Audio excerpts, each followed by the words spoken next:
ダメだねダメよダメなのよあんたが好きで好きすぎてどれだけ Oppa Gundam style. Welcome to Wow Cool Robot. It's a Gundam rewatch, watch-along podcast. I forgot. I don't know. It's only been like 6 days since we last recorded this, so it shouldn't be that foggy in my mind.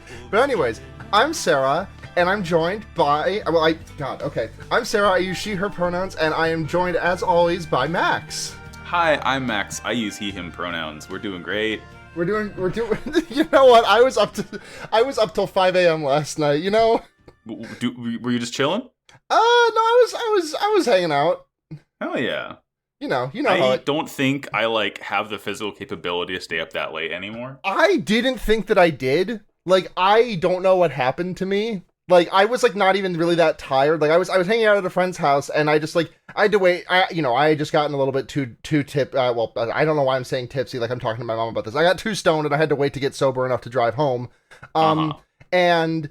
normally when this happens with my friend, I will often be falling asleep, just trying to make it to the point where I feel good to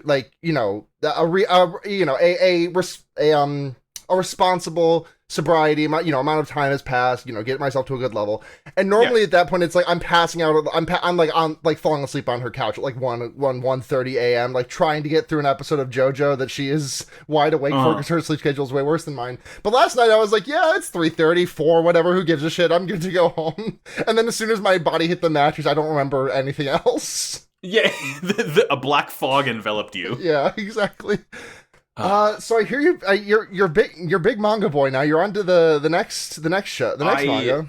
God, I'm reading at an unsustainable pace. At this point, since I begun my manga adventure of just downloading the Shonen Jump app and using my Google survey credits to pay for it, because it's a mere $2 a month, I've read all of One Piece, Yu-Gi-Oh, Yu-Gi-Oh Duel Monster, Yu-Gi-Oh Millennium World, Yu-Gi-Oh R, Yu-Gi-Oh GX, I've read fucking Dr. Stone. I got caught up on Chainsaw Man. I read there's something else. Demon Slayer, and I'm currently in Jujutsu Kaisen. They're calling me Manga Max. They're calling damn, wow, cool manga. Next show on the network. Yeah, I mean, Gundam has a lot of manga. That's the thing. I know that there's many Gundam podcasts out there. I know that a good amount of them talk about the Gundam manga, because it's just I'm focused on the mainline Gundam series. Much love to Great Gundam Project and Mobile Suit Breakdown for talking about the SD Gundam shows. Couldn't be me. It's the main things for me. Yeah.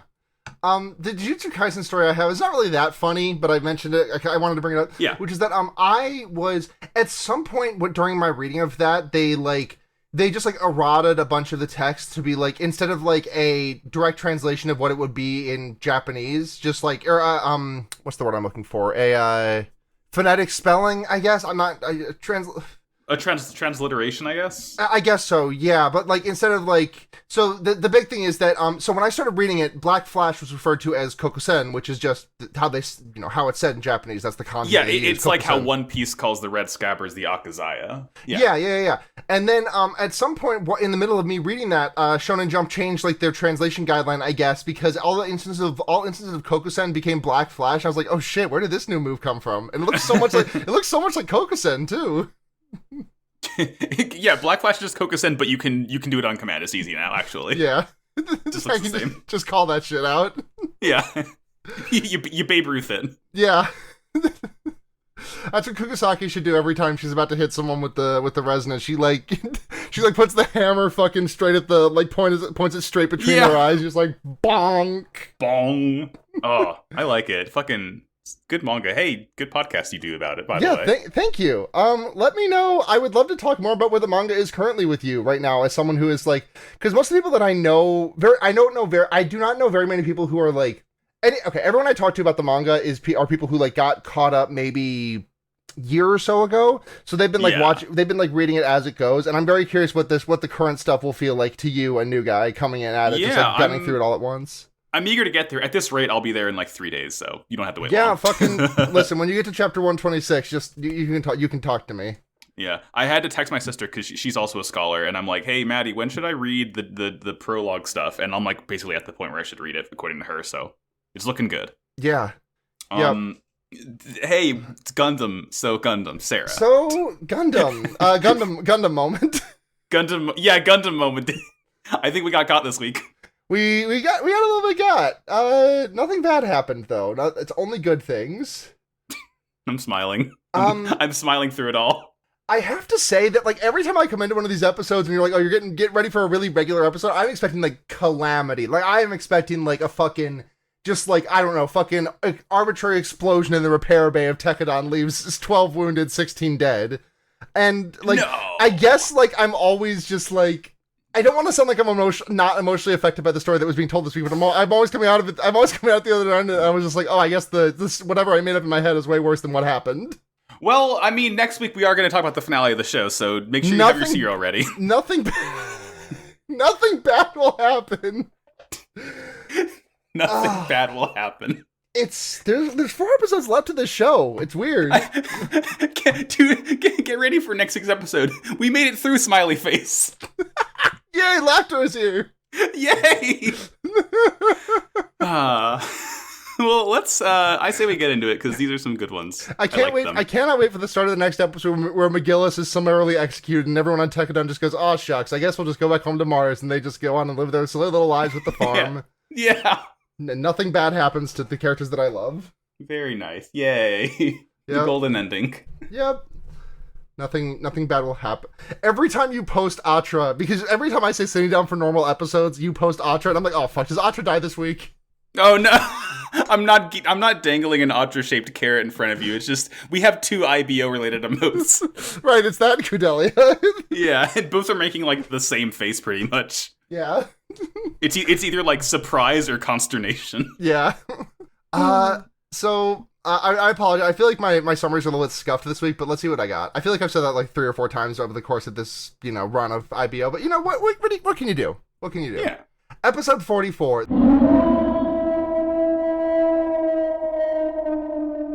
The Man Who Holds the Soul. Rustle declares his resistance to McGillis' attempt to take over of Gallarhorn, and after McGillis finds that his would-be allies in the Seven Stars are more receptive to the Aryan Rod's counter-propaganda than he expected, he has to turn to Tekadon to help him fight Rustle's fleet. Almeria, heartbroken that her adult man husband simply married her for power, attempts to kill McGillis and then herself, which McGillis stops. Atra confers with Kudelia, and they lament that they weren't able to hold Mikazuki down, but after they talk about their feelings for him and all of Tekadon, Atra weepily confesses her feelings to Mikazuki. Yeah. Wouldn't it have been funny if Almiri did kill McGillis? God, that would have been really good, is the thing. She, instead of holding a little dagger, she just pulls out a fucking 9mm. Yeah, just like Mikazuki keeps in his sling. Yeah. Almiri with the hammer. Oh, that's the good ending. I want McGillis to die. Yeah, and so does Rustle, because as this one starts out, it's really fucking funny. Because, the last one ended, McGillis is on the radio telling the world that he's cool because he has bile now, even though no one really cares. And Rustle talks about all of McGillis's crimes and all of his schemes and whatnot. I'm just like, I don't know. Rustle might be onto something for coming down on McGillis for having a child bride. The entire way McGillis is expecting the Seven Stars to fall in line with him because of tradition or whatever is so extremely liberal, which is very funny to me. It's like, really? No, this is the rules. You guys have to do this. Yeah, it's his actions are not liberal. What he desires to do are not liberal. But the way that he reacts to other people being like, that's a dumb fucking, other politicians being like, that's a dumb fucking rule is really liberal. It's like he expects the rest of Gallarhorn to act in that lib way of he's using the proper channels. Nothing we can do. Mr. McGillis, sir, Dr. McGillis, Your Honor McGillis, Dr. McGillis, sir, Senior Dr. McGillis, Esquire, please, sir. Please, sir, please. The episode opens with Gaelio announces that he will beat the traitor, which is a Jesus moment. Well, not a Jesus moment. Jesus didn't beat the traitor. They beat Jesus. The traitor made it so they beat Jesus. That's right. Anyways. Jeez. We get there's some kind of concern from Tekadon and Yeah. some of the revolutionary guys over like, hey, doesn't seem like everyone's immediately kowtowing to McGillis. Are we good? And Liza Minnelli's like, yeah, we're still great. We're still doing A-okay. Plan's still in action. Everyone's got to bend. They have to bend to the rules. If they don't obey the rules, that's the fucking the thing. What does that say about society? Exactly. They're not upholding the values.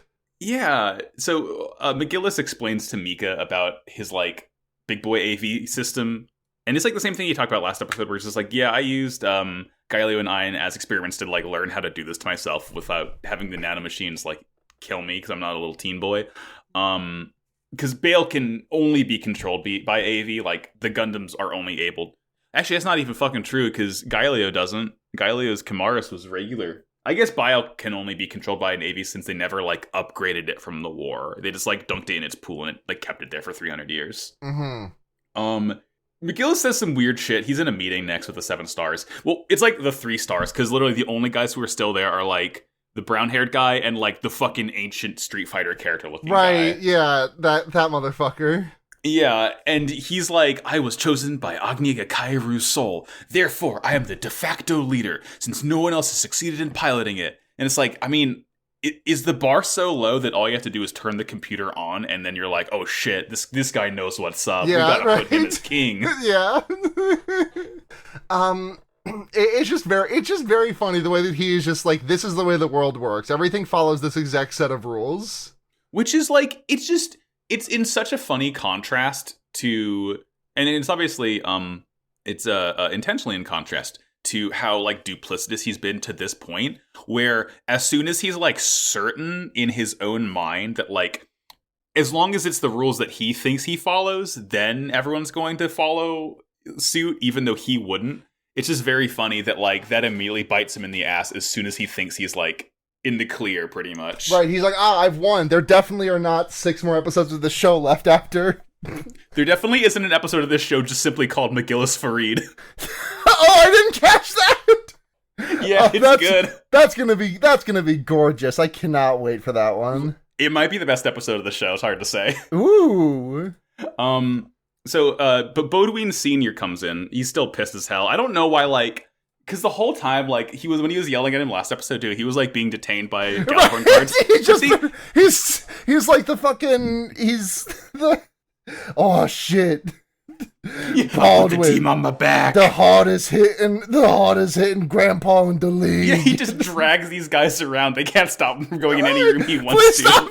Please stop praying for my grandpa. He's too strong. He's too strong. Every day, Almeria wakes up and prays for grandpa, and then she goes to bed and prays for grandpa. Yeah. He's pissed. It's the same. It's just back and forth. The first 5 episodes the first 5 minutes of the episode, the exact same thing. People are getting mad at McGillis. McGillis is like, but have you considered I have Gundam Bile? End of discussion. He yells at McGillis. He's like, is it true that you're just using marriage with my daughter or granddaughter or whoever as like political clout? And he's like, he just brushes him off. He doesn't even like respond to that. He's just is like, I have Bile. None of these trivial accusations matter anymore. Right, they can't. I have the super extra special shield that makes it so that you can't arrest me. Yeah. It's just Calvin Ball with this fucking guy. It is! And he declares Gallahorn's first mission is going to be to take out Rustle.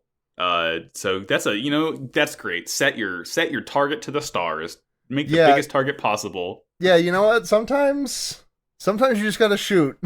Sometimes you gotta shoot. We get a quick little scene of Galileo taking Vidar back to the Aryan Rod fleet. We learn it's gonna be converted because like the whole Vidar getup was temporary. It's not the Gundam armor. Right. His costume design updated, so his mech needs to be updated too. He got a legendary in a loot box. So he has to apply that real quick. Yeah, exactly. Eok. Yeah, Eok is here. He is like, I apologize, I'm so sorry. And Russell's like, you're fucking dumb as hell. You are stupid. But people like you for some reason, so whatever. They talk about McGillis a little bit, and like Rustle does like, again, this is just very lib brain of like, actually what McGillis is doing is not the American way. If he wanted to respect America and the United States, he should have denied Agni Kairu, actually. Yeah, it's like he talks about legend and history, and he's like, McGillis is relying on legend, but we rely on history. We're better. Right. It's epic atheists saying, yes, Jesus was a person. No, he did not turn water into wine. God, yeah, fucking truly. Russell putting the Bible in the fiction section back in Big Blue. Oh my god. It's in the fucking desk drawer of every 7 stars. Yes. You said it was for no reason. You might have just missed it. The reason Eok is so important because of his father. It's just like literally all Gjallarhorn is just nepotism. Like, right. Yeah, something really cool, and then that's why they're cool. Yeah, even if their father's not out of the picture, because like Gaelio's running around, even though his dad is just there. Yeah. Whatever. Then we get a bad scene. Well, it's almost a good scene. It's McGillis and Almeria. Because Almeria obviously heard, Rexel's accusation. I fucking wish Almeria was in a better show. Or not a better show. I wish Almeria was in a show that wouldn't do this to her. I wish Almeria could exist without McGillis having to be tied to her. Yes, that's the only thing she exists for. And it's just like, this is like, I guess, the apex of what they were going for with this. And like, I guess it's, I don't even want to give this shit an inch, but like, I guess it kind of makes a little bit of sense, but again, it's just a completely completely botched execution. Oh, yeah. And you could do, like, I feel like a broken record saying that you could change so little to end up changing so much about the show, but, like, they don't need to be married. Like, McGillis could, because remember, McGillis was taken in by Bodwin's father. Like, and he's effectively part of that family. So, like, it could be like her brother effectively killing her real brother, biological brother, leaving him for dead, and then trying to take over and saying, no, I'll protect you. Like, you could still have this emotional climax without him also being her fucking husband. Right. Yeah. It just sucks. Like, Almeria does not get to exist in any context other than McGillis. Yeah, it's a fucking shame because she's cool. Like, she's fun. She has a cool design. Like, she's a fun character. Characters of that age, I think, are hard to do decently in anime, and I like Almeria. It's just that all of her subject matter is. Ugh. Yeah. Well, I mean, and what's nice about that too is like, it's not like her age matters that much in this show specifically, because the whole thing is like child soldier. So like, she could have been this really good sort of like reverse on like an 8-year-old in Gundam who's not like being trained to kill, but no, instead she's just like a child bride. Great. Right. Like this is me like fully rewriting the show. I think not fully rewriting, but like this could have been like some like I don't know. I think Almeria could have been just like, yeah, like you said, like a good parallel to these child soldiers that have been like, just like, this is war is all they have known. Like, they could have, I mean, granted the age is a little bit off, but not by that much. I think she could have just been like a more direct parallel to Mika. And it's just a real waste of space here, I think. A real misallocation of what Almeria could have done. No, absolutely. It's the bummer. The scene starts out like she's holding. It's supposed to be a dagger. It's like a letter opener, basically. Yeah. And she's like threatening to stab herself, and McGillis, or she's threatening to kill him. Yeah. And he's like, "All right, go ahead. Your life is more precious than mine." And he's like, "I love you." And I'm like, "No, you don't." And like she can't stab him because she thinks that she loves him too. And also, she's also like 8. Yeah, she's been fucking manipulated her whole life. This shit sucks. She like turns the dagger on herself, and she'd like rather kill herself. And like, the screen goes black, and you hear like a goosh noise. And when like the screen comes back in, like McGillis used the palm of his hand to like stick through the blade and stop it from hitting her throat. In a vacuum, in a better series, I love in a series that handles this better, that does this better. I love this scene. This scene fucking rules in a better series, and it's just really frustrating because the context in which it is happening just sours so much of it. Like, this is even jumping back to like the first time Almeria shows up. I know we talk about it a lot, but like that scene of like McGillis like just treating her like a woman when she's just like at the debutante ball and being like, oh, all these other older women breasting boobily everywhere, and I'm just a fucking little baby kid. I'm small potatoes. I'm not important. Yeah, it's just like the fact that it's gone from that to this is a damn shame, I'd say. Yeah. But he blocks the knife. He says some shit that we'll be happy together after all this. And Almeria is just like beyond freaked out. Like, she's like, he doesn't make sense. He's crazy, but I'm crazy too because I still love him.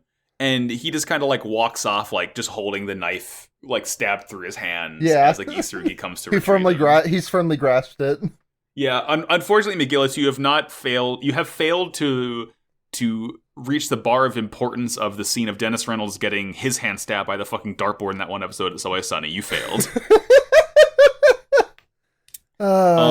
So yeah, Atra brings word to we cut to the Isurugi, and Atra's bringing word that Mika is back, and Eugene's like, things seem pretty bad actually. McGillis is on the horn, he's on Skype, and says, hey Tekadon, you're gonna fight Arian Rod with me. The other 7 stars have decided on neutrality. They're just like, well, we're not gonna defy Bile, but we're just not getting involved. Yeah, they're pulling a switch on us. Sorry, we have to fight like a force that's twice as powerful as we are. Good luck, though. Yep, come on, you promised. Come on, stray dogs, help me. Yeah, we get like a quick little scene of Tekadon they have their own Dines Leaf, and they're like kind of preparing it for use for Flowros, kind of a Chekhov spear, if you will. Oh yeah, and they also. Everyone is just constantly talking about this is going to be the final conflict. I'm just looking at the episode number and nodding. Yeah, me as well, thanks. The final battle. Oh, you would say that? You would say that in episode 44? Okay. You say so. Just like them, it's just like them looking down at the at the episode. Yeah. Like just like, oh, this will be the final battle, and just like stare at the bottom of the screen where the episode number is listed. Yeah.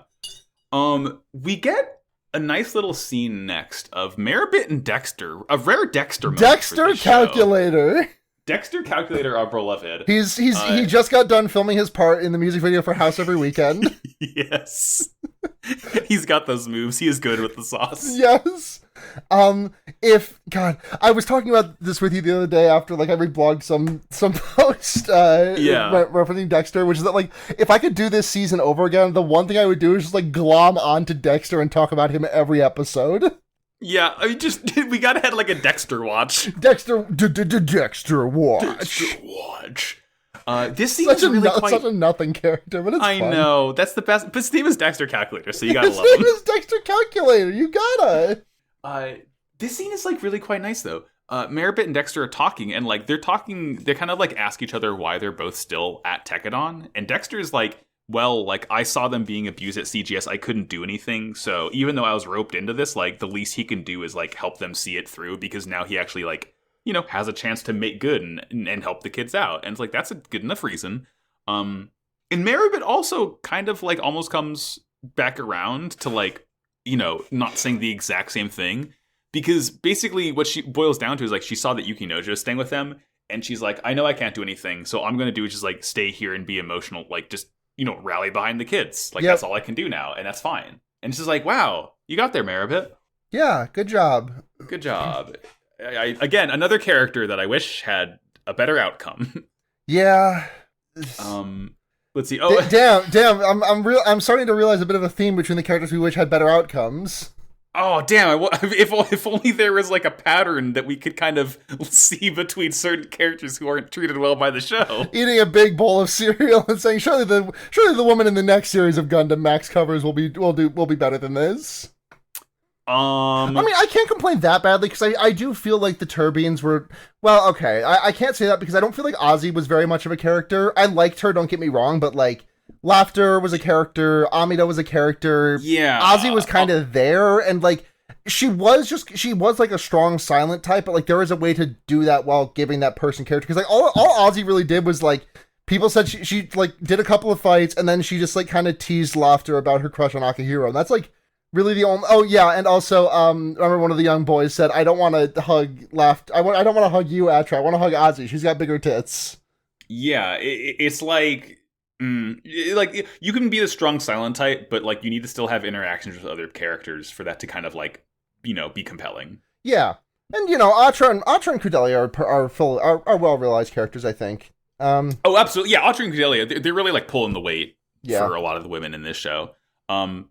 I do feel a bit like the Atra thing is spinning its wheels here at the end. Like, I think it's going to end well, and I don't dislike the story that it's going. I just kind of feel like we've been in the like, I feel like we've been circling similar points on the Atra Mikazuki feelings thing for the last handful of episodes we've recorded, you know? Like, things are definitely making progress, but it does feel a bit like it's, just in a mild holding pattern until we can go into however everything ends up for them. Yeah. If that makes any sense. Like, I think so. I don't think it's like as bad as like, I don't think it's really all that bad. It is advancing. It just feels like it's going in circles a little bit to me. Yeah. Minor complaint. I don't know. Minor complaint. Yeah. So we move on from that. Zach has his weekly schedule. Big Zach episode. Moment of realization. Hey, we're gonna die, right? Yeah. And Dana's like, I don't know. Why are you asking? Yeah, Zach features in all of these episodes. He's been hot on the tongues of the audience, I guess. Yeah, you think it's Hush is kind of the most important one of these three, like Hush, Dane, and Zach of like the new season 2 guys. It's kind of Zach because like Yuki Nojo comes in and he's like, he says to Zach, if there were more guys like you in Tekadon, maybe Orga would have had an easier time. It's like, I think that's a very fucking good point, Yuki Nojo, that like if we had more people telling Orga you're leading us into a death trap, maybe he wouldn't lead us into death traps so often. Yeah, I really yeah. Much to consider. Impossible to say either way though. Unfortunately, having a yes man at his side who only wants to be told to do murder and kill is not really helping the core decision making. Not really helping the future of Tekadon. Yeah. Oh well, but he looks pretty fucking cool when he fights though. So he does fucking quick attack in like Pikachu. Yeah, he's the White Devil. Iquensu Orcha. I really think I was thinking about that movie yesterday while I was taking a shower, and I was just like, I think the rank transphobia of the first movie really overwrites in a lot of people's mind how like racist that second one is. I can't say I have much like. It takes up much space in my mind. Those movies were I've seen those movies so many fucking times. Like as a child, I've probably seen Ace Ventura: Pet Detective excess of 30-ish times. Damn, really? Because like we went a lot of summers we spent going up to my uncle's cottage and like on the weekends, and I was too young to drink. I didn't I just wanted to stay inside, so I would just watch VHS tapes. And the only VHS tapes that he had were like 2 episodes of Teenage Mutant Ninja Turtles, Batman Forever, the Ace Venturas, and I think the Nutty Professor, and Jurassic Park. But I didn't watch Jurassic Park. I watched Ace Ventura 12 times. I watched Ace Ventura 12 billion times. What a shame. Right. I could have like imprinted on Laura Dern, but no, I had to fucking stick on Lois Einhorn, aka Ray Finkel. Oh god, it's like the fucking Ghost of Christmas Past showing you what could have been. Yeah. Laura Dern's fucking cool. I like when she crashes ship real good in Star Wars. She does fucking crash that ship so well. It's so good. She explodes that motherfucker. No, I like her cool pink hair. Yeah. Let's see. Oh yeah, Julieta finally gets to meet Galileo face to face, which is nice. She says he's more handsome than she thought. True. And he's like, they both kind of like realize like they're both after like way more power. Like, he's the same, she's the same. And he basically looks to her and tells her, don't give up your humanity like I did. Don't be like me. And she's like, I don't know. You have a pretty fucking sick scar, though. Yeah, it is. Can I be a little like you? It is sexual. Can I... You got a knife? Yeah, you want to hook me up? You got one of those backup type E's laying around? Yeah. You got a AV type F, please? Let's see. Next we get Shino is like, King of Mars, my fat ass. What the fuck are we doing? Yeah. Eugene's like, oh, I can't. This is all our fault. We made Orga bear the weight alone. And Shino's like, fucking let him worry. That's his job. We got ours to do. Yeah, he's not the one in the robots. Yeah. A very, very Shino moment this is. Yeah. They're like, all we gotta do, listen to Orga. We'll be fine. You keep telling yourself that, kids. Nothing bad will happen to these children. I know this. Yeah. I know this deep down. It's in my heart of hearts, and if I'm wrong, no, I'm not. That's right. Orga and McGillis are up next. They're talking about how fighting the Aryan Rod fleet is always an inevitability. But like the problem here is that they don't have like the support of all the other families.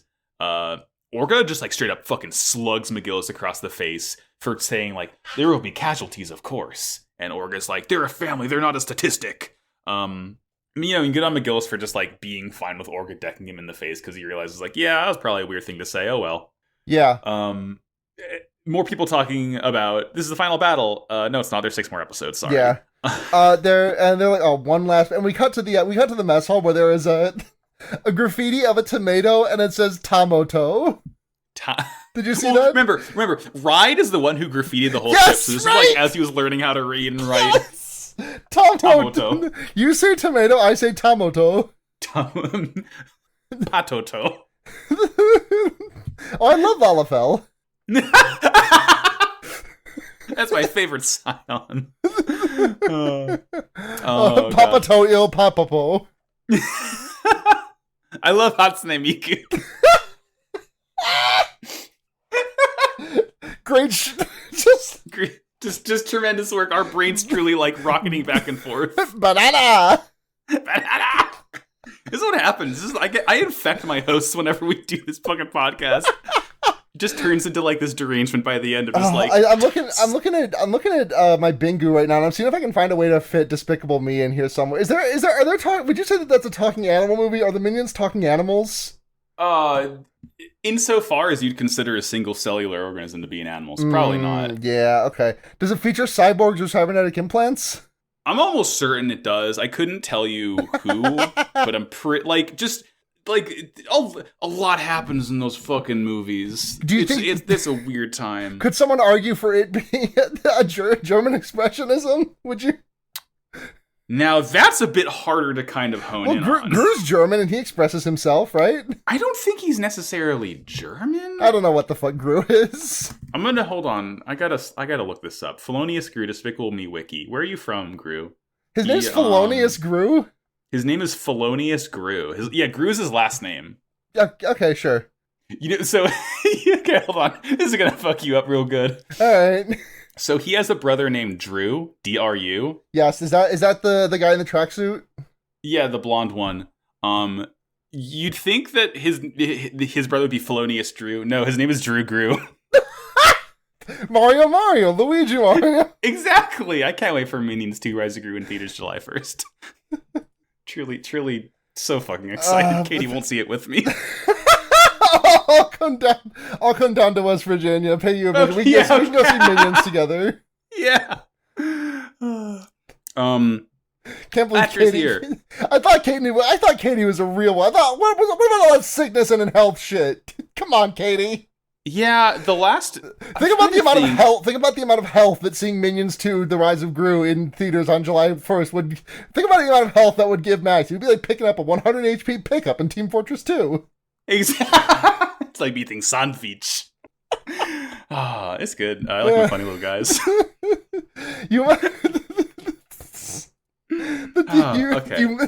must eat the little yellow banana flavored Dalox bar. Team Fortress Gru. Team Fortress Gru. Let's fucking go. Oh, you were talking the other day about how you named. You were talking yesterday about how you named 2 episodes of. Might be a third. Might be a third. Team Fortress Gru, baby. It happens so naturally. God, what's my predilections? Podcasting. Okay, so yeah, Tamoto Graffiti. Tamoto Graffiti. Is this the scene where Atra's calling Kudelia? Or is it the next one? No, that's the next one. This is just like Shino eats a big meal and it's like, hey, it's our last meal, let's ball out. Yeah, let's ball out. So Atra goes and calls Kudelia. Yeah, and she's worried. She's like, I can't hold Mika here, sad face. Yeah, and Kudelia tells her like Atra's the only one who can keep her there. Like, and she says, there's a contradiction. The strong bond we have could only come from such a dark place. Like, that's why we all have each other.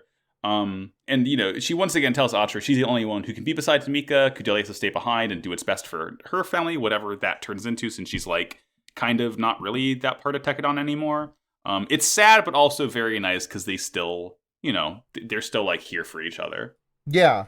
It's sweet. Yeah, and then Atra immediately goes to Mika, and, like, she's crying. She can't do anything for him. All he wants to do is fight. And she tells him she loves him, and he loves her back. So, like, it's like another rare, like, emotional moment from Mika. Yeah. I mean, as emotional as a Mika moment can get. Yeah, exactly. Still completely stone-faced, but he does give her a big huggy. Yeah, he gives her a big hug. He's like, I'm fighting so you stop crying. And we cut to Kudelia being like, I love them. Not just Mikazuki, but Atra too. And everyone in Tekadon. My family. Yeah, it's nice. And I think, like, the final line of the episode is, may this ending also be a beginning to their future. Yeah. Someone says that. I don't know. It's ominous, Kudelia says that. Okay, all right, cool. next episode. Yeah, that takes us right into... She says, if this battle is the last one, which brings us to, if this is the end. Yeah, that's episode 45. Uh-huh. The quote-unquote final battle between Tekadon, McGillis, and the Arianrod fleet is underway. Despite being vastly outnumbered, Tekadon fights fiercely. Rustle has Julieta focus on Tekadon while his fleet takes out the Revolutionary Army, leaving the Outer Planets, whatever the fuck, fleet alone so they can once again become a military asset to Galahorn after he stops this rebellion. He plants a mole within the Revolutionary Army to fire a Dainsleif at the Arianrod fleet, giving him pretext to use Dainsleif himself as he planned. The tide is turned immediately and Tekadon is sent packing. As McGillis takes to the battlefield in Bael, Gaelio meets him in his final suit, the Kamaris Vidar. Tekadon makes one final push centered around Shino, who attempts to fire his own Dainsleif at Rustle's bridge, but Juliet is able to barely deflect his shot, leading to Shino's death. Uh-oh! Seems bad.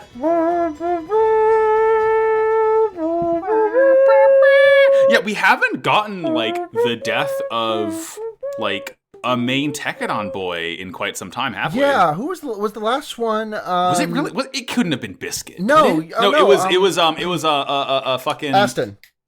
Thank you. Yeah. Yeah, but we haven't. Shino's. I mean, I'm not saying his death devalues other deaths, but like Shino's been with us since the very beginning. Right, he's been there. He's been here for a minute. Like the very first episode, he was crying over the guy whose name I wish I remembered now, and like, oh, he just wanted to see a big pair of titties. His name was Donji. His name was Donji, yes, and I know that because also Denji's final wish in Chainsaw Man is to grab a booba. Yes, they occupy the same space in my mind. Yeah, Shino. Oh, if this is the end for Shino Norbit. Have we really not made that joke before? He's never said his full name before, I don't think. I've known his name is Norba. His name is Norba Shino, but what if Eddie Murphy played it? What if he was Norbit Shino? Norbit Shino. Stupid fucking podcast. Norbit Shino is going to fucking rattle around my brain for quite some time, I think. I wish I knew anything about the movie Norbit so I could do this joke further than than just saying the words Norbit Shino. Yeah, but like, literally if all you I know about Norbit is it's the movie where Eddie Murphy played every role. Yeah, why is that a genre of movie, speaking of, by the way? Like, there are like 3 or 4 movies that fit the genre of Eddie Murphy play every role. It demands a lot of the actor. Yeah, like, Nutty Professor, right? Eddie Murphy in like 12 roles in that one. That sounds right, sure. Fucking weird. Yeah. Weird. They were like, oh yeah, we can just do that again. We can make what if everyone went to see Nutty Professor on the basis of Eddie Murphy plays this entire family of characters? Yeah. Norbit Shino. Norbit Shino. Good stuff. So yeah, battle's happening. We just start like not looking good. Yeah, we just start with we just start off with everyone fighting. Orga is like, oh, we risk our lives for the last time. After this, be it girls or money, it'll all be yours. And Akihiro says, I don't got one. I don't need one. Yeah. Which is like, it's a funny line. It's also like, it's weird to have him say it. Like, I know he and Laughter were not romantically involved. Like, they did specifically part ways at the end of their courtship before Laughter got domed. But, like, It feels like a weird line for him to say. I think it's funny. It just feels really weird. Yeah, I mean, because, like, the whole thing was that Akihiro never seemed that interested in it. And, right. he doesn't need to say one. Like, it would be better if he just is like, don't need one. Like, you don't even say don't got one, don't need one, right? Right, like, just like, this is not an Akihiro line. Like, this is, this is too, like, quippy, I guess, for him. But, like, you're right, like, don't need one would work way better. Or, like, have someone else say this line. Like, I don't know a fucking thing about Dante. I would like to know one thing about Dante, about him being like, he doesn't need eating cereal and saying he will never need a girlfriend. We need Toto here.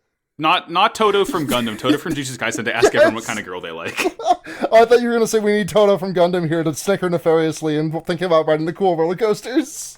Now, what if Toto was the one who had to take the final shot on Rustle? That'd be pretty good. I'd like to see it. So you get a final scene of his like his unsmoked cigarette floating in space. Yes! Just a complete Cratered immediately. Unsmoked, huge fat, big fat bun just floating in space. He gets Dainsleifed so hard that, like, the Dainsleifs are piercing through the other Dainsleifs, like shooting an arrow through another arrow. Yeah.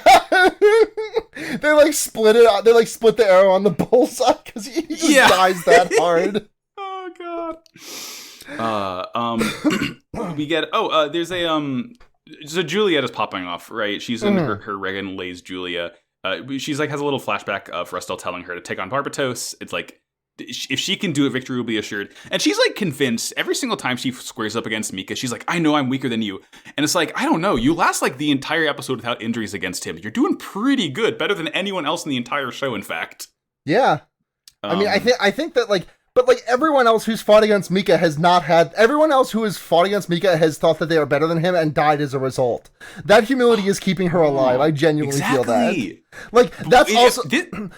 You may call it plot armor. I will call it humility and women's rights. So true.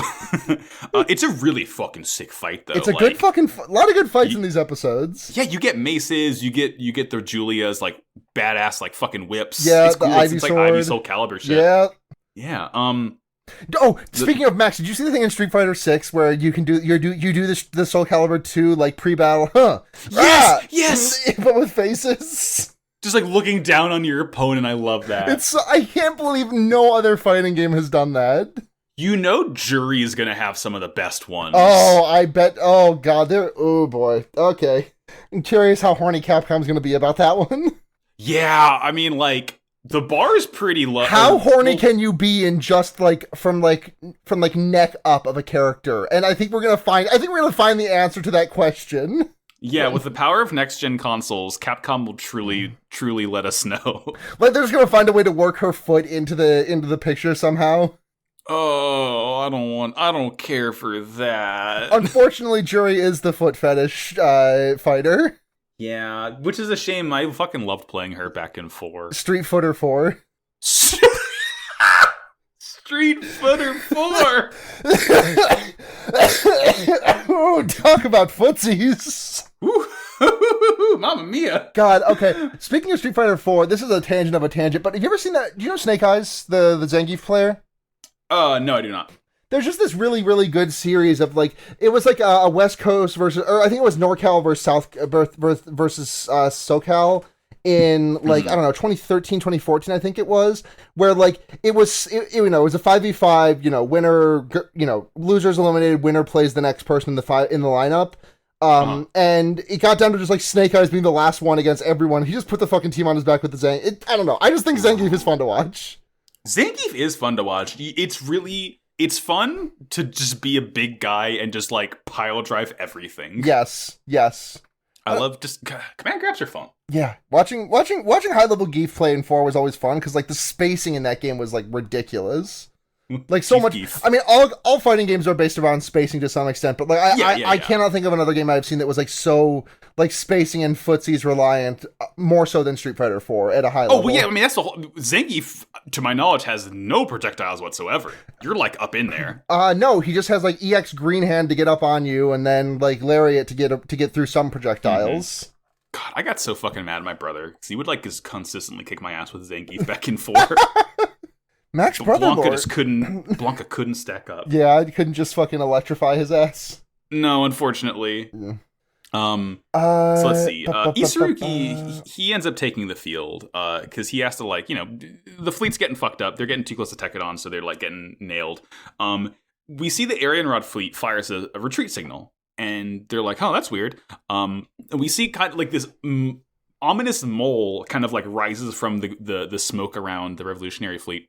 And, like, just blast the Dainsleif, like, through a ton of Arianrod ships. Yep. Oh, sorry. Slightly before this, the Isurugi takes a hit, not like a Dainsleif hit, just like, an exploding purple-yellow missile hit. And we just get a cut to Atra inside, like, getting jostled with her little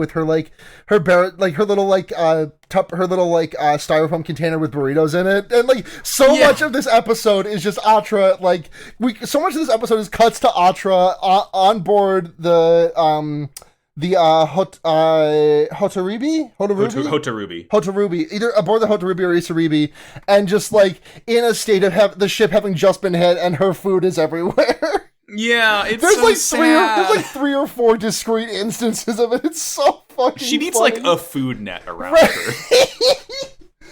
Just like hauling a bunch of Chipotle burritos in a fucking fish net, like the catch of the day.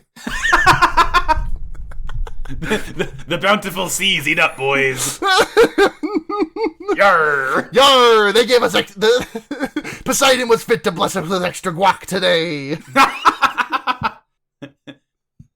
Yo ho ho, we got carnitas today. I like Pirate Atra. That's fucking good.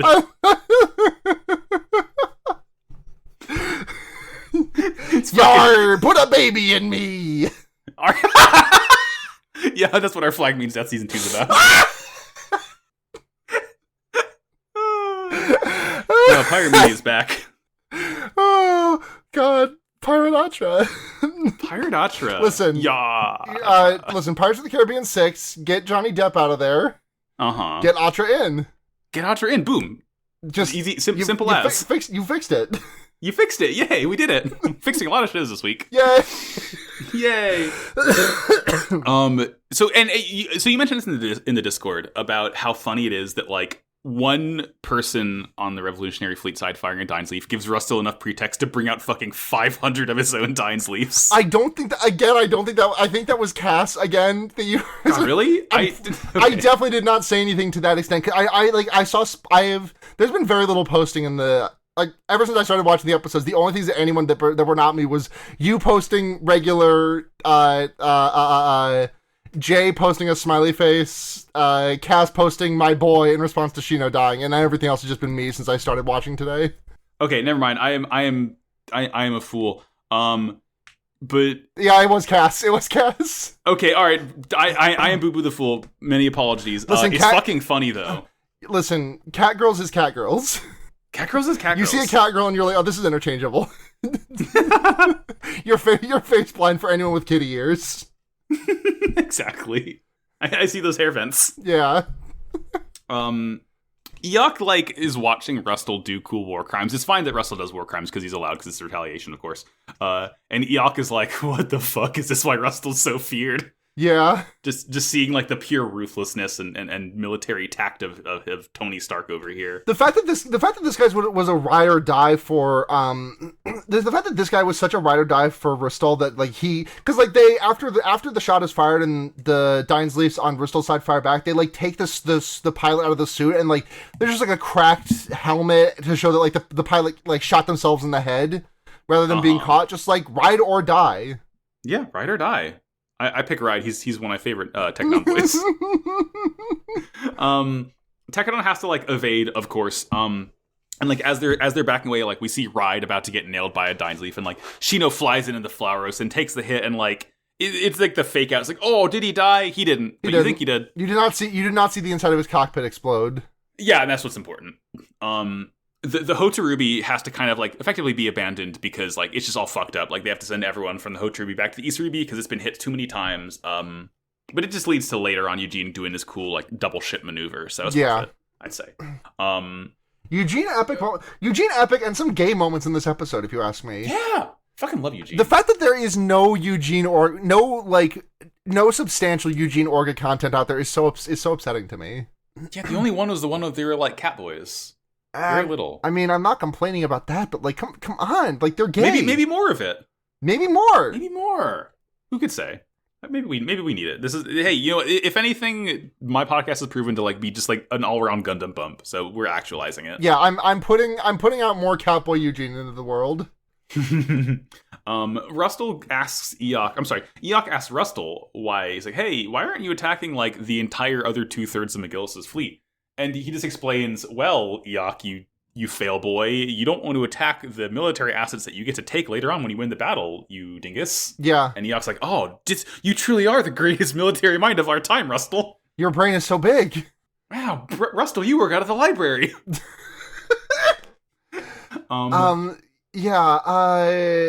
Yeah, we just get we come back from the eye catch, and Chad, Eugene, and Dante are apologizing to the floating body bags, which is like, I don't want to sound like I'm slagging this because I actually think it's pretty effective, but every time they show the floating body bags, there's just like an air of like I guess like dark whimsy to it, maybe.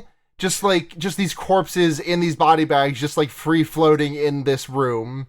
It's funny in a very sad way. Yeah, it's like it's very morbid, but like that's the whole thing. It's like they're not tied down or anything. It's like they open this door and it's just like, oh, zero gravity. Yeah. But you know, every time we see this room, there's like just more and more in there. Like we see it's like Eugene and Dante and Chad are like checking on them, putting bodies in there. Yeah. We then cut to the hangar. I think Yamagi is going to check on Shino. And they think he's dead, and like Yamagi grabs his arm, and Shino's like, fuck, my arm's broken. No, like, why'd you grab it? It's cute. It's silly. This is a gay and homosexual scene. This is a very homosexual moment. Like they press helmet to helmet, and it's like just pop the visors up, guys. You can just have one little kissy before they go. Like Shino asks him to set up his weapon, and he like begs him to help him see this through, do this like one thing only Shino can do. And Shino like Orga's like starting to tell everyone they have to fall back. And Dante, like, Chad, and Eugene are like, where the fuck are we falling back to? Like what? Like, you've been saying the only way out is through this entire fucking time, and now you're changing your plans? Where are we going? Yeah. What? Make good on it. You got like a fucking Red Roof Inn we can stay at or something, bro? Like... Yeah. Did you get us a night at the Marriott? Yeah, right? This one, Shino walks in saying his super galaxy cannon is ready. I gotta use it! I love the fucking... that he gets the special names. It's so good. I love Shino. There is another moment with Shino and Yamagi. Because Yamagi is like, okay, the Ryusuke Go has a real dying sleep, but you are not throwing away your shot because he's only got one of them. Yeah, it's just the one.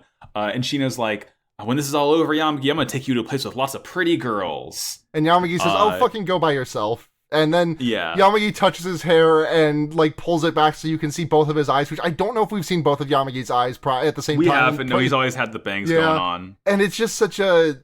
Like, kiss him! Kiss him! Because Shino knows. Right, but I guess that's the tragedy of this, that, like, there's no actualization on that. And yeah, I guess this is affected... On one hand, I am being affecting, but on the other hand, the unrequited... The one unrequited one of, like, the lost in... the two ships passing that don't know the other person knows, is the gay people, huh? Yeah, it's like... Two steps forward, one steps back. Yeah, again, emotionally affecting. Like, I'm not trying. I don't want to just like be taking away from the scene that did really work on me. It's just a little bit frustrating to look at it and be like, oh, okay, this is the gay tragedy that like, oh, they both had feelings, but they didn't. They were both too afraid to say it, and one of them died, and now it's like that forever. Yeah, it fucking sucks. Yeah, it's just. Oh well, at least we have poly relationships. Yeah, at least we have Atra and Cordelia will definitely both survive to the end of the show, and they will definitely kiss each other. Captain Crunch. It's like code word now, basically. Ooh, Loops. Yummy! Yummy! Oh yay, Loops is here! The plan is we're all gonna fucking charge in. Zach says everyone's going to die if this plan happens, and Yukino just like, whatever. Yeah, they made up their mind. Support him and hope for the best. They made up their mind. What the fuck are we doing? Yeah. And then we get another shot of Atra losing control of food. Yeah. McGillis rallies his troops. He goes out and Bile itself, and he pulls out the golden swords. It's that one fucking... Hold on, I'm gonna find this tweet so I can like cite it directly. But it's the head falls off tweet that's like talking to my therapist about the Divine Right of Kings. Oh yeah, I know what you're talking about. Yeah. Okay, yeah, I'm fundamentally opposed to Gjallarhorn and the Church's ruling powers. History is a record of their atrocities. My therapist, fair, me. But I love it when McGillis Farid reclaims his divine sword and leads his army in glorious battle. Who doesn't? Yeah. It's like this is like one of the more iconic shots of the show, I think. I feel like I see this around a lot, of like the sort of like halo of ships around him as like the sun glints off his like golden sword he's raising aloft. Another really funny thing about the Biel, those are its only weapons. Sword. It's just two swords, which is like, it's less of a dog shit kit considering there's no beam weaponry in the post-disaster timeline. But then you have like Mika has a sword and a fuck off mace and like a shit ton of guns.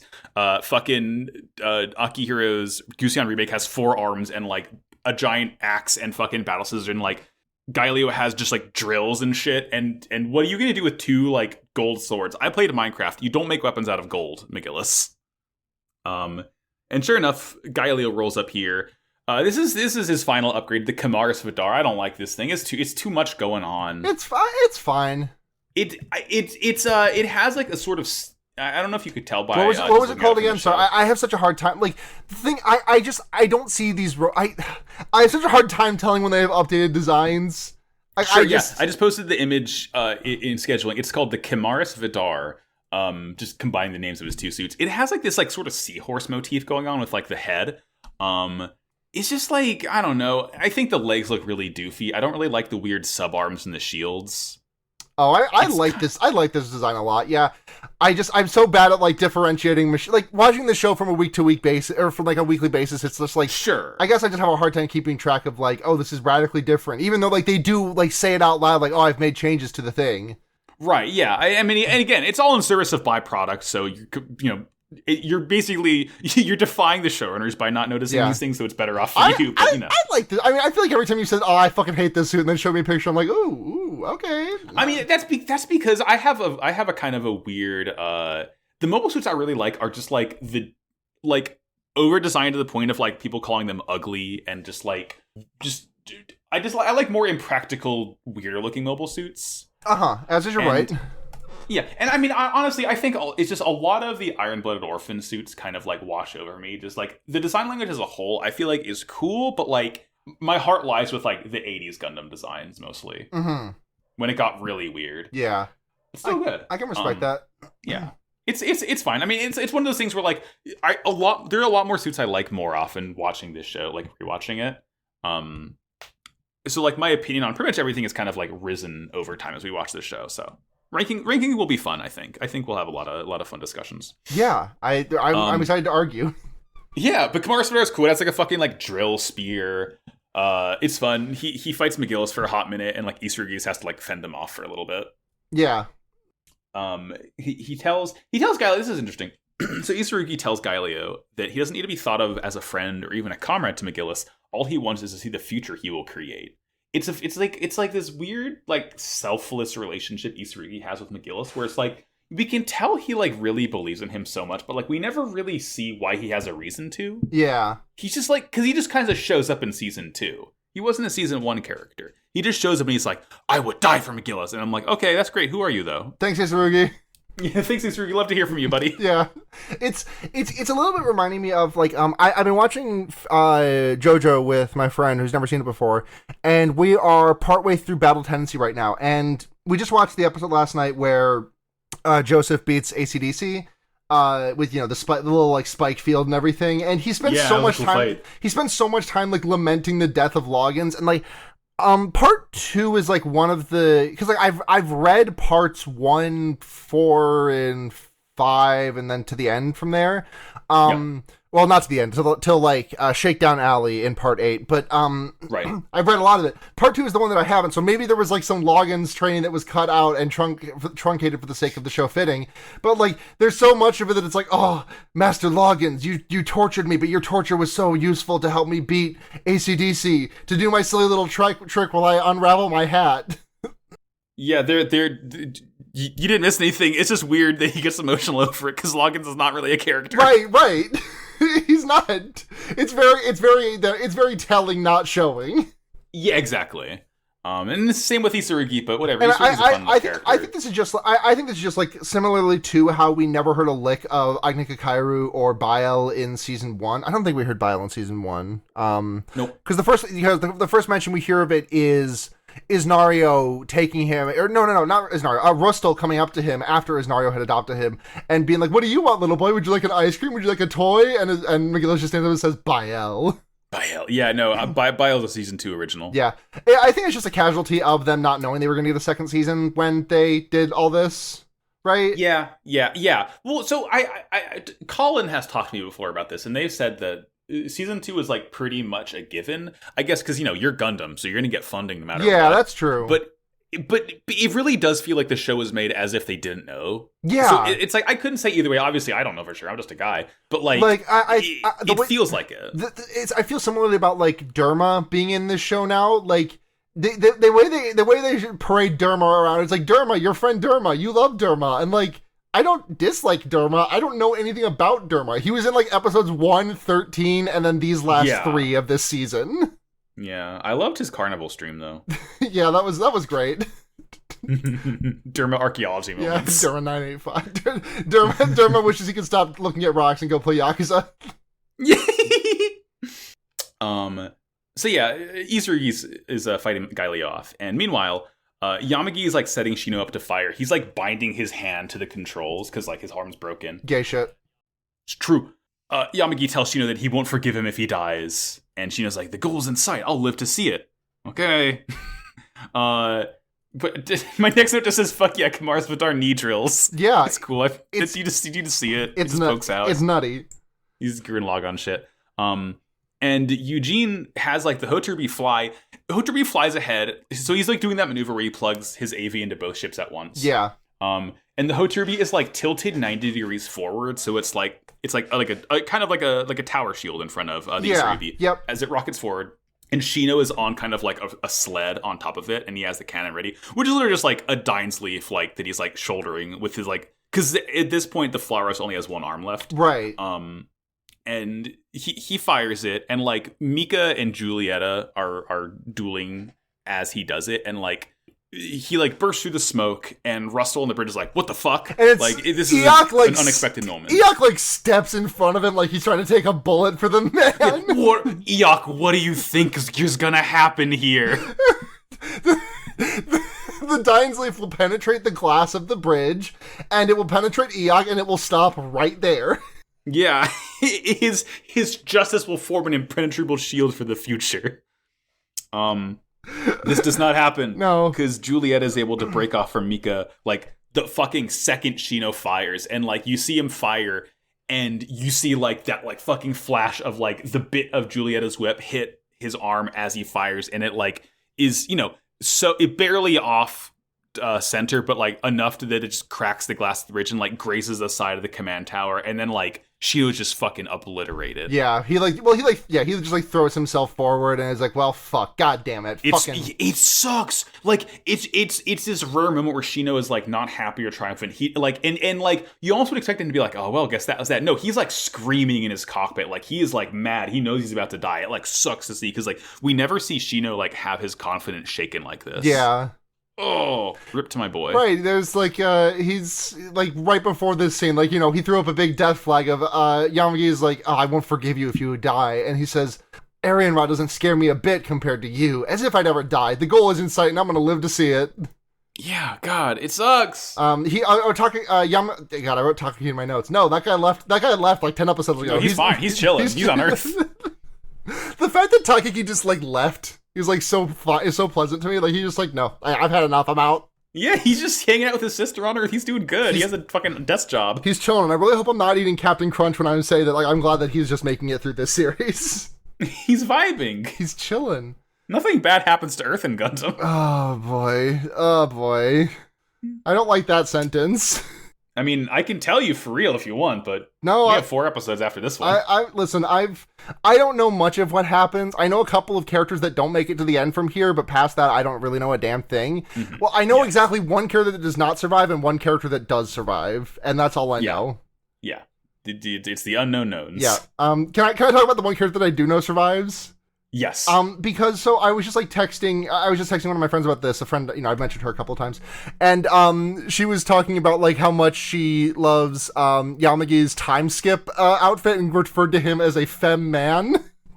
Like as opposed to femboy, all one word, femme man Yamagi. Femme man. That's a new concept. I liked it. Yeah. And I mean, if you're in Discord, you know which character Sarah knows doesn't make it through. Yeah. Yep.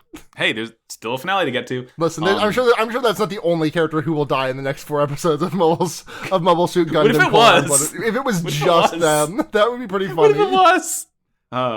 That's the goal as a content creator. The best goal is to make the funniest possible outcome. Yeah.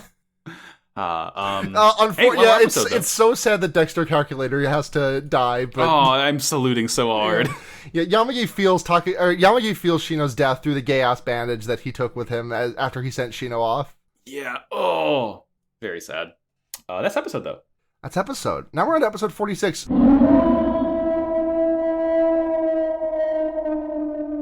For whom? Tekadon and the Aryan Rod fleet are still scrapping. Mikazuki nearly kills Julieta after Shino's death, and McGillis vs. Baladuin ends in a no contest after Iksurugi throws himself in front of Vidar's drill to save Farid's life. In the aftermath of all the loss and destruction, Tekadon attempts to emotionally recoup, but they've got little time to do it in because McGillis needs them yet again. Yamagi finds out that Shino did actually know about his feelings and cries his gay little eyes out. Julieta, having survived Mikazuki's big club to the stomach, tells Baldwin that she no longer craves power above all else. And lastly, McGillis finds out that his badge and his gun have been forcibly turned in by Gellerhorn. Oops, you're a loose cannon. You're a loose cannon, Farid. Oh, things are looking great. Yeah. Things are looking up. Mika gets really fucking mad about the whole Shino thing. Yeah, they make us watch. They make us watch him bite it again. Yeah, and we see Yamagi like once again. It's like a longer cut of like Yamagi knows that Shino died. Yeah. And Mika's like ready to like just fucking pulp Julieta right now. Orga like orders people to like try and recover Shino, but Eugene like grabs him by the tie and is like, Shino gave his life for this plan. And then we hear like the Hotarubi is gonna blow up and like be cover for the Easter to be retreating. So like they can't, no matter what, like they can't go out and retrieve Shino. They gotta fucking book it now. Right. Julieta says like, oh, I can't beat you, but I can still win. And she says, oh, even though I can't be Roostel's sword, I will be his shield. I will die for him, and then I will win. And Mika stabs her and says, woman moment. Yeah. He says you talk. He says you talk too much, which is, I think that's also something that Baldwin said about Julieta, which makes me laugh. Yeah, like I mean, Mika would say that about anyone. To be fair, yeah, but, yeah. Yeah, I don't. to be clear, I don't think he is saying woman moment. I just think it's funny that he's like, God, you fucking. Like she's shouting shonen protagonist shit. Like it is funny for him to just be like, God, shut up. The thing is, Julieta is more of the protagonist of this season than Iok is. Yes, exactly. God, Iok is so fucking funny. Iok's a silly guy. Julieta's cockpit gets like fucking pierced. The fact that Julieta survived this. The fact that Julieta survives this is unreal. I know, yeah. And she's like, she doesn't even think Mika's human anymore because he goes beast mode to take her down. Yep. So Mika has to leave without actually like doing the decisive killing blow on her because the Hotarubi explodes into nanomere chaff yet again. We love when they do like the low tech tricks in the book. Yep, it's great. Tekadon retreats. Isurugi sees this and like he has the Revolutionary Army and the Outer Earth Fleet retreat as well. McGillis and Galileo are like once again duking it out. Yep. Isurugi has to back off and is like, "Hey, let's get out of here, boss." Yeah, we got to skedaddle. Got a vamoose. McGillis is getting washed, but then he does a smirk and he's like, and then I'm like, oh, he's gonna win now. He's like, oh, you mock my ideals, and yet you do that freaky Ein shit. Curious. I am very smart. I'm very smart. Yeah, he's coming out of a well. And he says, you've gone mad, Galileo. And Galileo says, this is proof of my sanity, actually. This is some fucking Joker shit. He's super sane. Yeah. The only sane one left. The only way that like the battle ends when McGillis is like his fucked up like dagger stabbed hand kind of lets go of the cockpit for a split second, right? And like that's when Galileo is able to like break off and get ready to drill him, which is when Isurugi flies in and takes the hit, so McGillis can retreat. So many people. How I think I want to do like a running tally of like how many people in Gundam died because they were the one who was supposed to be getting killed in terms of whatever shot they took, and how many times has someone died by like that? Because like even just in this show, like. Biscuit threw himself in front of something that was Biscuit basically threw himself in front of something that was going to kill Orga. Takagi didn't die doing it, but he did do that for Akihiro. Masahiro died doing this. Like just now we got Isurugi dying doing this. Like it's like everyone saying it should have been me. It's just funny how often it happens. I know. Very few people in this show are particularly adept at killing people they are actually attempting to kill. Yeah, if you just aim for a different person, you'll be fine. Yeah, exactly. Presumably. Yeah. Isurugi, as he's dying, he like talks to Galileo. He's like, I could only dream while I was with McGillis. I was from the colony, so I needed a patron to see my dream. And Galileo, you could never understand. You always were privileged, and you could foresee your dream without anyone's help. This is kind of a weird death speech. Yeah, again, it's just like I would like this if this was a character. Like Isurugi's just kind of a guy. He's just kind of a guy, like, and it's not like he's not been on screen for a lot of time. I don't know a damn thing about him. Like, things I know about him: 1, big sword that Mika stole; 2, reports to McGillis; 3. Yeah, exactly. It's just he's kind of there mostly. 3. Sorry, I got distracted by Maribit's big pussy. Yeah. Classic of Pegodism. Classic of Pegodism. Gaelio talks to Isuri. He's like, I was just like you once. I dreamed of McGillis' ideals, but now I've woken up. He's awoken. but now I'm woke, Isurugi. I respect women now, Isurugi. You could never do this. But McGillis beats feet, and we go back to the Aryan Rod base ship, and we found out Julieta lives. She's just chilling in the Lazarus pit. Yeah, she's fine. She's dunking in the juice. Gaelio retrieved her for Rustle, which is nice. But he's mad now. Tekkadan and McGillis have slipped outside the Ariadne. Rustle's unfazed because he knows literally the only place they could return to. So he's taking his sweet time. Yeah, he's just chilling. He's just chilling. I think it's funny how Rustle has this reputation as a master tactician when it's really just he has a little bit more patience. He has 15%. Everyone in the show has patience of 0, and he has patience of 15 out of 100. Yeah, Rustle will wait about 5 seconds before taking action, and that is what makes him the master technician of the post-disaster era. Rustle OM will ask, is anyone going to eat that, and will wait 10 seconds before taking a bite. It's the world champ difference. We get a little scene. Everyone asks Orga, hey, Orga, what the fuck are we doing next? And then we cut to Yuki Nojo. He talks to Yamagi. He talks to Yamagi about Shino, of all things. Because Yamagi's kind of sulking, of course. He talks about how Shino's sacrifice is what kept everyone alive to this point. And Yamagi asks, what's the point of living without Shino? It's sad. Yeah. And we get another, before we go back to Shino, we get this interesting moment with Zack here, Zack and Dane, because Zack is trying to convince people to quit this fight. He's like, we gotta quit, we can go home, we can go back to, we don't need to do all this. And Dane is like, hey, shut the fuck up. We ain't got nowhere to go, motherfucker. Yeah, Dane gives this moment of most of us do not have anywhere to go back to. We're not educated like you are. You might have a way out of this. We don't. We're fucking stuck here. Yeah. We got a deal. We gotta fucking chill. Yeah. And then Atra talks to Derma 985. He lost his arm, but he's alive. He just wishes he died in battle. He's of no use to anyone. Yep. And then Akihiro rolls up, and he's just thank you for surviving, Derma Altland. And I like this moment for Akihiro. I just who is why do I care, Derma? It's it feels like the show is banking on the audience being able to essentially fill in the blanks of you can understand why Derma would be a beloved character to all the other characters, but the fact that we didn't really see that in the show, it's just I know I'm supposed to feel strongly about it, but you didn't really give me opportunity to. Yeah. I mean, I don't feel like there was a lot of real estate in this show that was wasted air that could have been devoted to fleshing out the characters more. But I think I just kind of felt a little bit let down by the character. There were characters in Tekkadan from the first season who I got more of this season, but it's pretty much just Chad as far as actual characters. There was more Dante and Derma and Ride, but I don't feel I really feel I got much of them. I guess I got a little bit of Ride. And I guess I got a little bit. I got so much less Hush and Dane and Zack than I was really expecting. Yeah, it feels weird. I kind of just expected Zane. I know I keep saying this, but I kind of expected Hush to be a more major character in this. But again, 4 episodes left.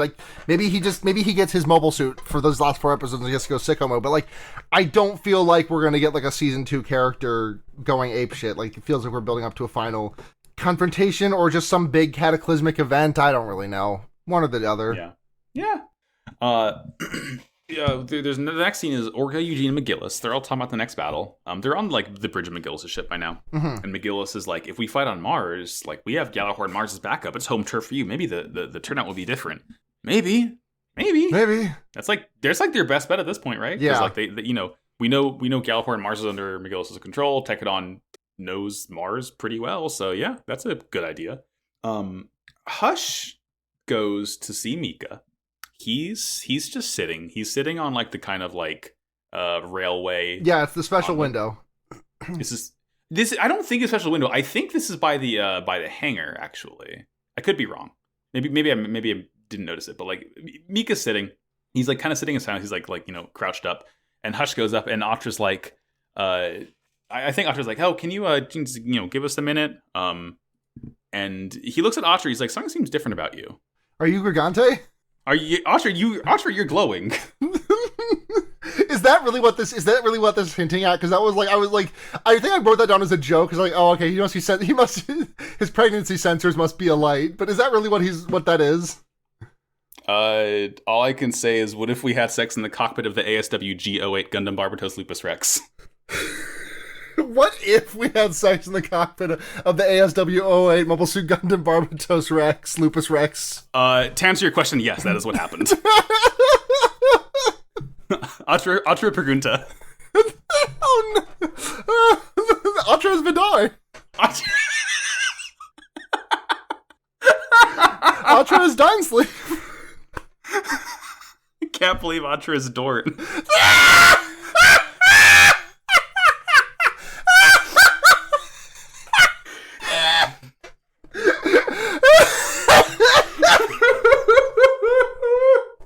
Oh my god, this entire time Atra was calculator. Oh fuck. This is so fucking stupid. Yeah, so the aftermath of that scene of Mika and Atra telling each other they love each other was that. Tremendous. Great job, kids. Through the fucking nanomachine power of the Laya Banyana. We did it. Gundam sex. Naming her child Barbatos Lupus Rex after the bravest men she ever met. Oh god. Oh my god. Yeah, it's fucking funny. It's weird. It's sad. These kids shouldn't be doing this, but no, these it is sad, but again, like I said last episode, I kind of like that like they view children as such a two-dimensional thing. Yeah. It's a very characterful way for them to view children. Yeah, it makes a lot of sense. Like it's a very childish misunderstanding of like what it's like to have a child, and like it makes sense. They are children. Yeah, exactly. Yeah, it's that's the whole scene. Atra's pregnant now. It's great. Yeah, she's Gergunte. She's Gengar. She's Gengar. So next up, Gaelio goes to visit Julieta in the Lazarus Pit again, and she admits to him that like she would exchange her life for power comparable to Barbatos. Like she after fighting Mika, she's like, yeah, I'd fucking do it. I'd become non-human. She now, I'm sorry. She would have done that before she fought Mika. She would have exchanged her life for like power. But after like that fight and after seeing what Gaelio is going through, like she believes that she only wants to become stronger as a human. Yeah. While she's in the goop pit. Yeah. While she's in the glorp. Wait. While she's blorboing it. Yeah. We get another scene of the body room. Orga and Eugene go to look at the bodies, and like Yamagi walks in fucking yelling at Orga for acting like such a coward after the sacrifice, you know. Yeah, now you're a coward after they all died? Fuck you. Yeah, fuck you, bastard. Fuck you, bastard. I love that fucking Tumblr post. Yes, it's so good. He runs off, and like Eugene goes to thank him for telling Orga what Eugene himself couldn't. Like he couldn't, Eugene wouldn't call him a coward, but he's glad someone did. And we get this flashback of Eugene and Orga talking about how Yamagi likes Shino. Shino's there too, obviously. And Shino's like, or maybe it was just Eugene and Shino. Why'd I write Orga there? Anyway, Shino's it's weird that... yeah, okay, sorry. Yeah, it's just Eugene and Shino, I think. Yeah, I got confused with Orga. But they're talking about how Yamagi likes Shino, and Shino's like, it's kind of weird, don't you think? Like, we're all a family, so it's kind of like family members liking each other. And Eugene's like, that's what you have a problem with? I do like that his protestation is, oh, we're kind of bros though, and not like, oh, icky gay. Yeah, no, like because again, we get the idea. I really do think it is ships passing in the night. The way that he refers to Shino is so sweet. Like he refers to him as like a curious boy who loves someone like me. It's such a Yeah. That's such a wonderful and like tender little thing. Yeah, It's and like sweet. Yamagi's like fucking crying his eyes out in the present after hearing that, knowing that Yeah. Shino, liked him back. It's just fucking God. It really gets you in the heart. Yeah. Things are not that great though. Yeah, we cut to Roostel, and he's like, "Oh, dogs at the AMS. Time they made their move. Run all you want, McGillis. Right into my trap. It's Yeah, I am. I was gonna say he Goldman." opens up a fucking heart locket and it has like the Gallower and Mars guy's photo in it. Yeah. I don't remember that guy's fucking name because he doesn't matter. It does not matter. No, he's the guy in the red coat that McGillis thinks is like presumably McGillis's man too, but like clearly Rustel's man on the inside as well. Yeah. McGillis not McGillis. Orga and Mika are just like talking in the bay about, and Orga's like, "Oh fuck, I lied. Fuck, shit. I told them it was all the last battle. I lied." And Mika's like, "Well, if I was better at my job, I could have killed if I'd killed everyone, my words would have been true, but I couldn't do it at the end." And he crushes his granola bar. And Orga has this realization of like, every one of them brought us here to make my words a reality, to support them. It was all you guys. The only thing I can do for you all is to never have doubts. And then he turns to Mika and is like, "Give me all of you." And Mika says, "I gave it all to you a long time ago," which is like a little bit like Mika turning to Barbatos and be like, "Give me more. Give me all of you." Yeah, John Legend. John Legend. Yeah, it's just this reiteration of just like these two guys need fucking constant reassurance that the other is like giving their all for them. Right. But it's another nice scene of just like, yeah, Orga, you may be a fucking terrible leader, but I still got your back, bro. Yeah. That's episodes. That's episode. Well, that's not episodes. Max, did you not catch the post-credit scene? Oh shit, was there? I don't know why I keep on forgetting to check because there was one like 2 weeks ago. Yeah, the post-credit scene is just McGillis trying to get into Mars, and someone calls him and is like, you can't do that. You've lost your role, former Brigadier General looking ass. Yeah, fucking. You've been stripped of your badge. You're a loose cannon. We have already taken your gun and your badge. Boo, we hate you. Yeah, boo. You cringe, McGillis. And he's owned. He's owned. Pretty good. Yeah, episodes. And that's the episode. Yes, it is. And now, I got a fun little segment of Beyond Toon World here. You're going to love this. Trust me. Beyond Toon World! This is, I don't think I've done this person before. It's easy doing the dub voices because it's like I just control F in the IBO document because I haven't watched the dub of any other show. Right. We have Lucian Dodge, who's the voice of one Norbit Shino. Norbit Shino, okay. Respect the Fallen. Born June 24th, 1984 in Ithaca, New York. Oh, hello. That's like an hour from where I live. Yeah, New York. Lucian Dodge has done quite many pretty badass banger roles, I must say. You're going to like a lot of these, I think. I'm excited. So, obviously, 2016 Norbit Shino Gundam Iron-Blooded Orphans. Of course. In the English dub, I guess, again, it's one of those things where, like, I don't think that the voice actor was, like, voicing the original run of the show, but the BehindTheVoiceActors.com, my favorite website, will, like, mark the show the year it originally aired, not the year, like, that dub of the show came out. But in whatever dub of Gundam Seed, he voiced a character called Cy Argyle. Argyle? That's just our friend Argyle Funk. Argyle friend. In 2015's Gundam The Origin, he voiced one character named Amuro Ray. Oh, I've heard a couple of things about him. Yeah, little guy. It's really weird watching The Origin because they gave Amuro blue eyes, even though he has brown eyes in the original run. It's kind of a shock to the system, I must say. Mm-hmm.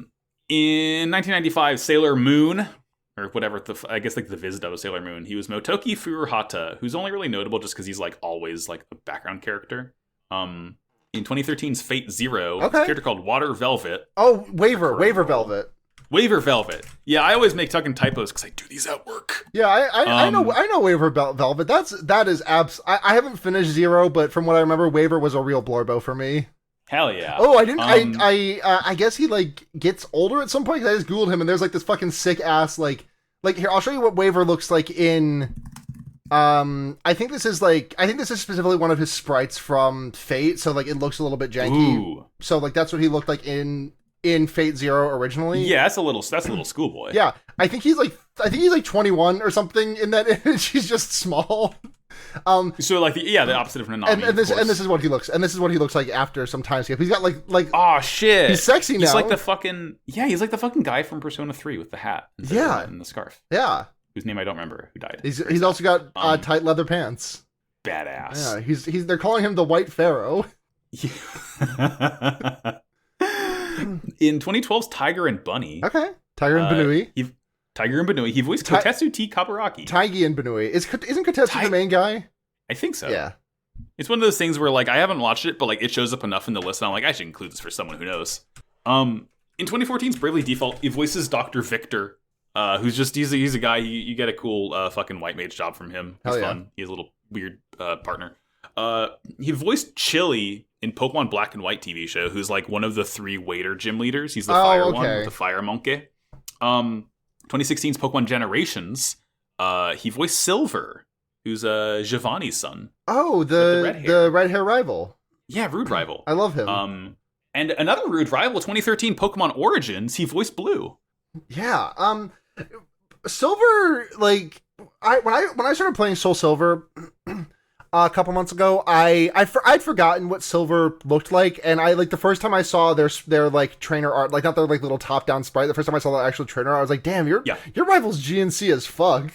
Yeah. I gave them a purposely gender ambiguous name as a result. I don't remember what it was off the dome, but Giovanni may be a fucking crime lord, but at least he supports his non-binary child. Yeah, exactly. Gotta hand it to him. 2014 video game of Smite. Okay. Sylvanas? I don't know. There's a character in Smite called Sylvanas. Sylvanus. Okay, Max, when you say Sylvanas to me, that is... I know, I said it and I realized. Sylvanus, yeah. Sylvanus. Sylvanas. Yeah, he voices the skin for Sylvanus, Dr. Vanus. Dr. Who's like Vanus. this mad scientist-looking motherfucker. Dr. Vanus, Dr. Vanus.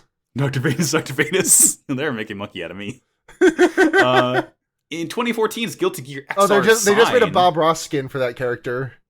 Oh, that rules. 2014's Guilty Gear XR Sign. He voices Sean Kisuke. Ooh, okay. Is that like Kai's brother? Son, I think. Might be his dad. I'm not sure. Should have called him Son They Kisuke. both look the same age, and one of them is the other person's father who has time traveled. Ah, outstanding. We got a fucking dad loop over here. Let me Google this. No, sorry. Sin is the son of Kai and Dizzy. Okay, that's what I thought. 2014. Kai fucking Dizzy is one of the funniest things of that entire canon to me. Like, it's the same thing as like Mai Shiranui, the most breasting boobily woman in fighting game. One of the most breasting boobily women in fighting game history. If you don't know who Mai Shiranui is, you certainly have seen a gif of her. She is like, oh, I know. I'm aware of Mai. I know you know who Mai is, but I'm talking like to the audience. She has fans. Yeah. She leans down. She's got like this like really skimpy dress and just like swings back and forth and breast boobily is her idol animation. Yeah. She is married to one fucking not Terry Bogard. What's his brother's name?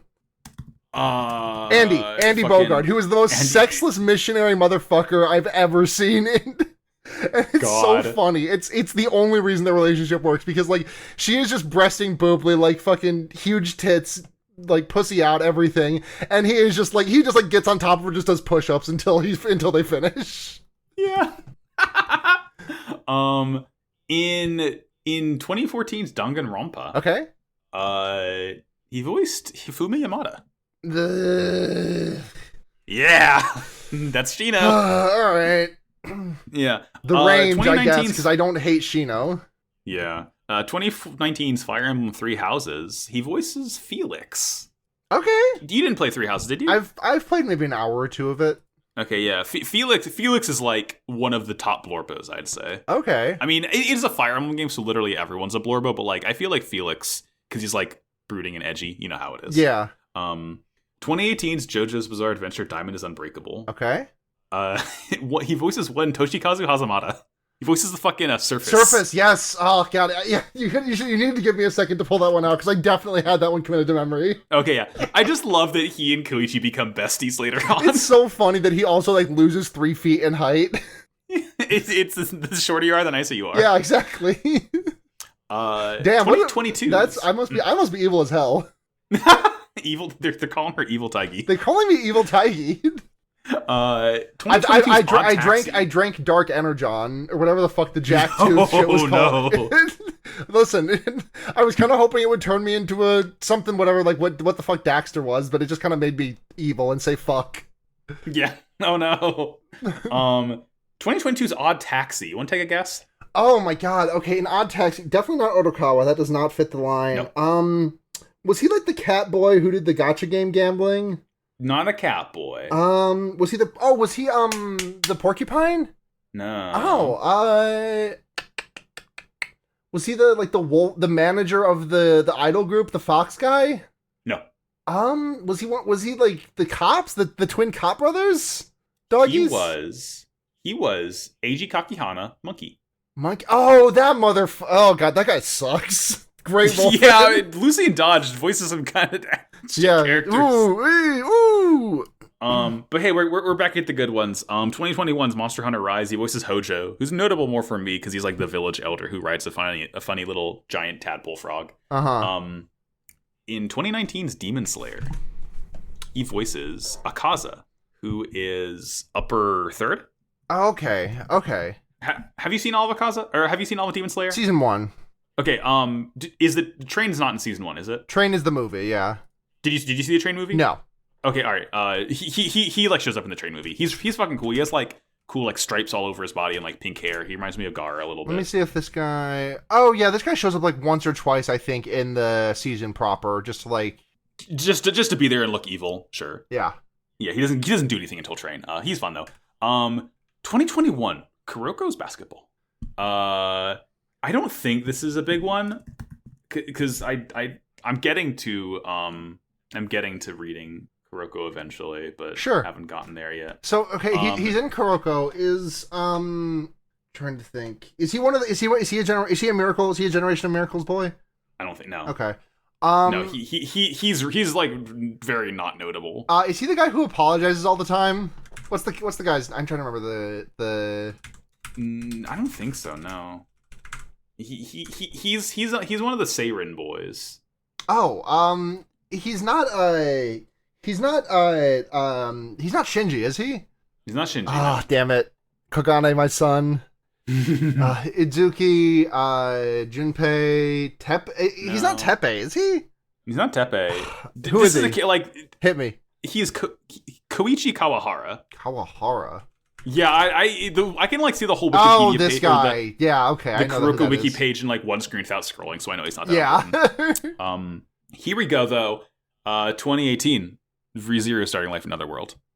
Shino.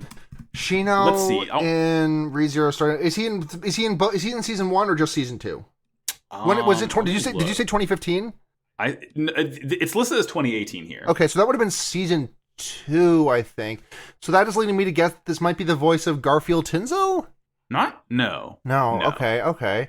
It's okay. No, just kidding. He showed up in episode 1 apparently. In season 1? Yeah. Is it Reinhardt? Episode 1. No, Reinhardt's not in episode 1. No, Reinhardt is in episode 1. Is he? He's not the Appa salesman. Who are the boys that show up in ReZero? There's Old Man Rom. There's Subaru, obviously, but that's Sean Chiplock. I know. No, he's not. Is that really Sean Schemmel? Sean Chiplock.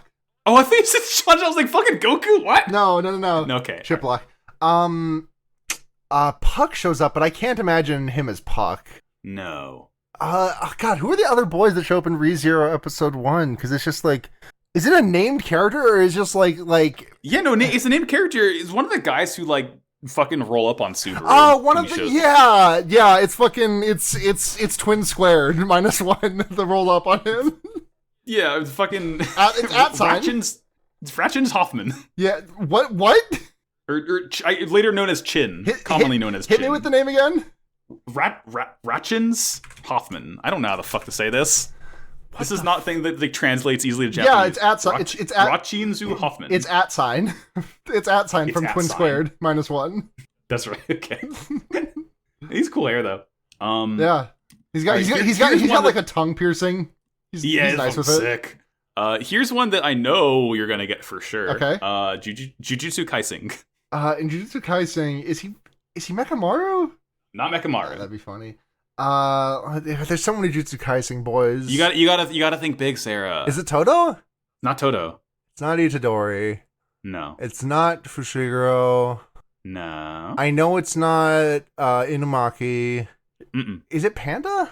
Not Panda. You're thinking of the wrong affiliation. Oh, is he Jogo? He's not. No, he's not. Oh, that'd be funny if he was Jogo. He's not Jogo. Geto? Mahito? Is it? It's not Mahito, is it? It's Mahito. Yeah! Norbit Shino's Mahito. That's my fucking boy. Fuck! I gotta watch the scene of him getting the shit beaten out of him and see how Norbit Shino does that. Yeah, who did it better when Nanabi fucking beat Mahito's ass or when Shino got fucking Dine's Leaf to death? It's good. Loose and dodge. Good work. Yeah. Thank you. And Sarah, it's your turn. I gotta ask. It's that time. That time of the fucking day. Yeah. What's the robot of the week? The robot of the week is going to be slightly delayed because I thought I had one and then I realized I'm pretty sure I've done this one before. I've done the Terminator, right? I've definitely made the Terminator my robot of the week before. I really don't think so. No. No? Shit, my robot of the week is going to be the Terminator then. The T-1000, baby. Like, T-1000? Yeah. Yeah, the Arnold one. Arnold. Yeah, he's nice with it. On the Blu-ray, you can see his dick in the first movie. That's true. Or the second one, you can see his dick on the Blu-ray in one of them. I can't remember which one it is. You know, Arnold was the T-800? Yeah, I think that sounds right. That sounds right. Yeah, the 1000 was the liquid metal cop. Arnold was the T-800. I thought that was the T-2000 or something. It's been a while. Oh no, you're right. Yeah. Robert Patrick. He gives a Robert Patrickson. Yeah, T-800, good shit. Terminator. Yeah. Been a while. Yeah. Since I thought of Terminator. Good. Terminator, see, here's the thing. Terminator is one of the series that understands the only way to make a skeleton cooler is by either making it metal or giving it glowing eyes, and they did both. Yeah. Yep. It's just like, what's the point of fighting a regular skeleton if they're not, like, badass like that? Unless there's a xylophone noise when you take it down. Yes, absolutely. And Arnold would not do this. No, he would not. He should, though. It sounded like metal pipes banging together instead. Yeah, exactly. It's that one video of like the person, like the one stop motion video of like the person with like those hollow tubes like banging out E1M1, like just the yeah. That's what Arnold sounds like. Exactly. Good shit. Good pick. Yeah. That'll do it for us though. Plugs time, Sarah. Yeah. You can find me on Twitter at Sunhatzhenya, SUNHATZHENYA. Ford ReZero just put out a new episode. That's the ReZero podcast that I do with my girlfriend and my friend and former host of the show, Morg. Yeah, we put out a new episode. We just recorded another one, which should be out in about a week at time of publishing. All my other shows are in my bio on Twitter at SUNHATZHENYA. I think that's all my shit. So yeah, check me out. Okay, yeah. And I'm Max. You can go to Twitter at MaxyBajillion to follow me. You can listen to Pod of Greed, which is my Yu-Gi-Oh! Podcast. We're getting near the end of season 3 of GX. If schedule goes to plan, 2023 will be the year we start 5Ds. Like, our first episode will be first episode of 2023. My God. Look forward to Yu-Gi-Oh! On bikes in the post-apocalypse. And also, you can listen to Slappers Only, a video game music showdown podcast that we do about video game music. It's a good-ass time. Hell yeah. We love Slappers thank Only. You to Noise. We love Slappers here. Thank you to NoiseSpace.xyz for hosting all of our shows. There's a lot of fucking good stuff there. Yeah. It's podcasting forever. Exactly. Exactly. And, lest I forget, because we always have that catchphrase. Yes. In the words of Norbit Shino, war is bad. But wow, cool robot. Yeah, see you next week for the end of the show, not the end of the podcast. The Iron-Blooded we'll Orphans finale. Finale. Well, I mean, the finale of the show, but not finale of of my run on the show. Yeah, it's very episode. Confusing to talk about it because I always have to like make the add the asterisk in there. But 2 more weeks till we finish this damn thing. Yeah. I got to remember to open the mailbag when we record next week. Yeah, for sure. People have questions for us. I can't wait to answer them. Yeah. All right. Bye. Bye.